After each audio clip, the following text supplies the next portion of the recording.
It's series in review, Godzilla.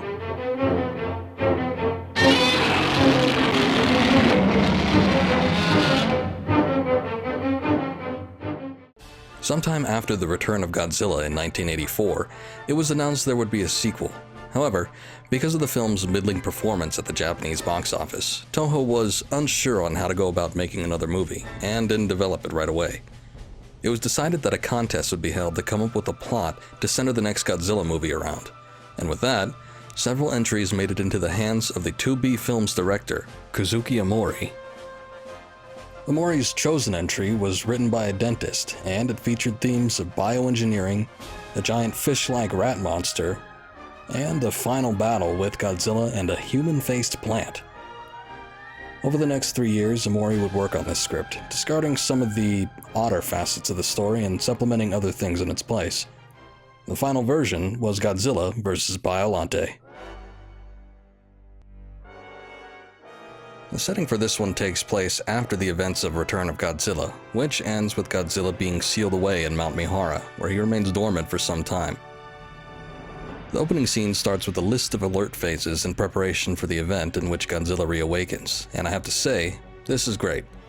It's used as a callback throughout the movie, and each time the requirements to proceed to the next level are met, we see the alert description again. Getting into the actual plot, this is one of the weaker aspects of the film. There's just too many damn things going on.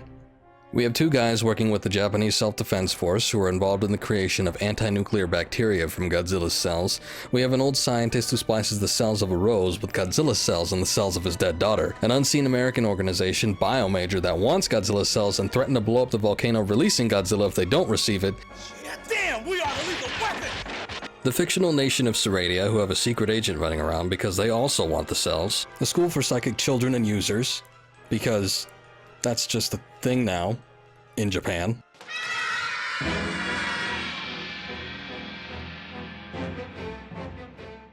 Anyway, the main points are, the old scientist genetically splices Godzilla's and his daughter's cells with a rose, accidentally creating Biollante. And a deal is made to trade the cells to the Biomajor organization in order to prevent them from releasing Godzilla. The deal goes south when the Seradian agent interrupts the trade-off and steals the cells, resulting in the time bombs around Mount Mihara to go off, releasing Godzilla. It's not that the stories and characters aren't interesting, it's just that there's so much of it, and with a running time under 2 hours, everything gets mashed together and certain segments seem to get muddled up.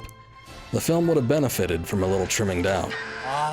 Now, Kazuki Amori admitted that his desire to make a James Bond film sort of overtook his prerogative to make a Godzilla movie, which explains the national terrorism and the Seradian agent.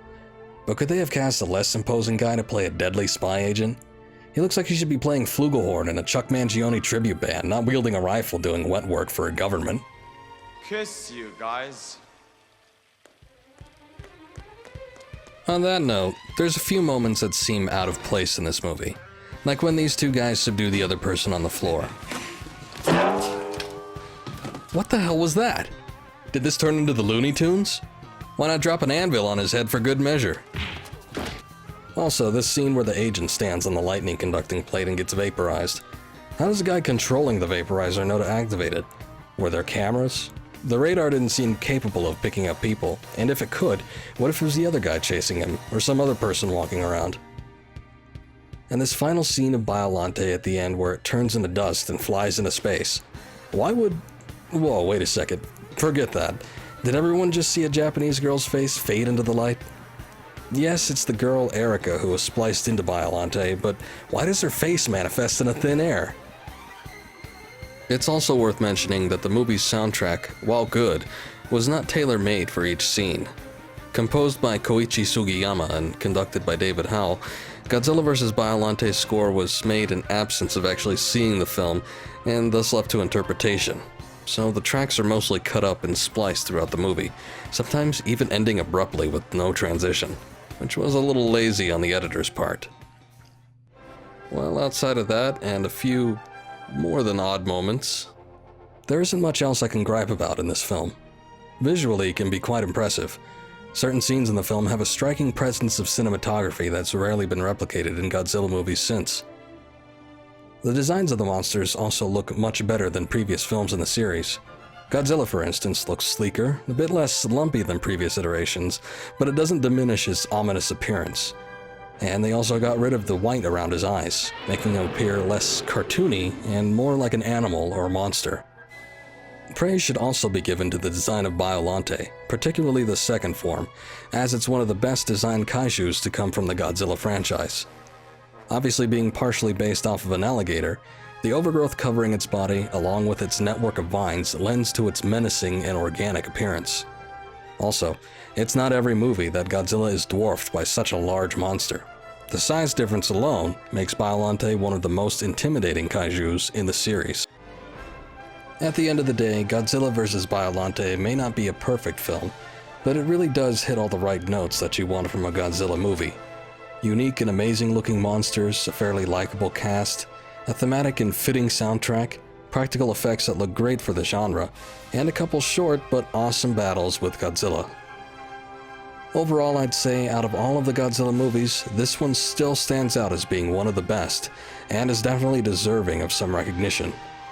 And while largely staying consistent in its tone and themes, it's one of the better crafted films in the series, which it lends to its writing and direction.